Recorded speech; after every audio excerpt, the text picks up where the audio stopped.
In today's video, I'm going to teach you how to automate bill entry in Xero to streamline your financial management processes. First, you'll want to ensure that you're logged into your Xero account. You can do this from any web browser, whether you're on a computer or a mobile device.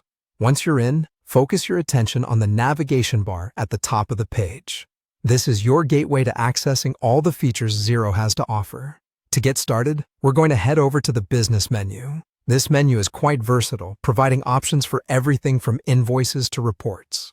Once there, you'll find an option called Bills to Pay. Click on this as it centralizes all your bill-related activities. This is where the magic happens when managing your accounts payable.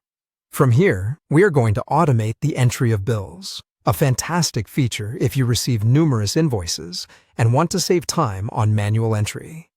You'll notice a button labeled Automate Bill Entry. Click on it. Alternatively, you might see New Bill, and within that option, click on Copy next to the option that says Forward Bills from Email. Upon clicking, you'll be presented with a unique email address. This is crucial as Xero assigns each organization its own unique address for forwarding bills.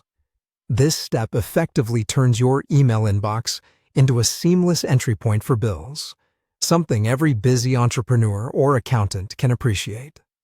Be sure to copy this email address carefully, as even a tiny mistake could prevent your bills from reaching Xero.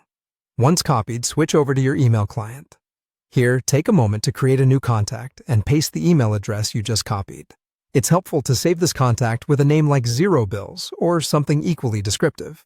This naming convention will make it easy to find whenever you need to forward invoices.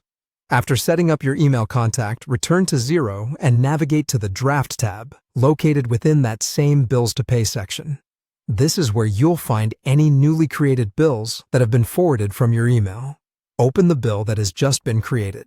At this moment, you're looking at the digital version of an invoice that's ready for review. It's important to give the contents a quick once-over to confirm everything has been accurately translated into Xero's system. This step not only ensures accuracy, but also gives you a chance to correct any discrepancies before they're fully processed. And there you have it, a simple yet effective way to automate your bill entry in Xero. Automating these tasks frees you up to focus on other areas of your business, allowing Xero to handle the repetitive stuff. I hope this tutorial has been helpful and gives you a clearer understanding of how automation within Xero can benefit your financial workflow. Thank you for watching, and feel free to explore more tutorials for additional tips and tricks to optimize your use of Xero.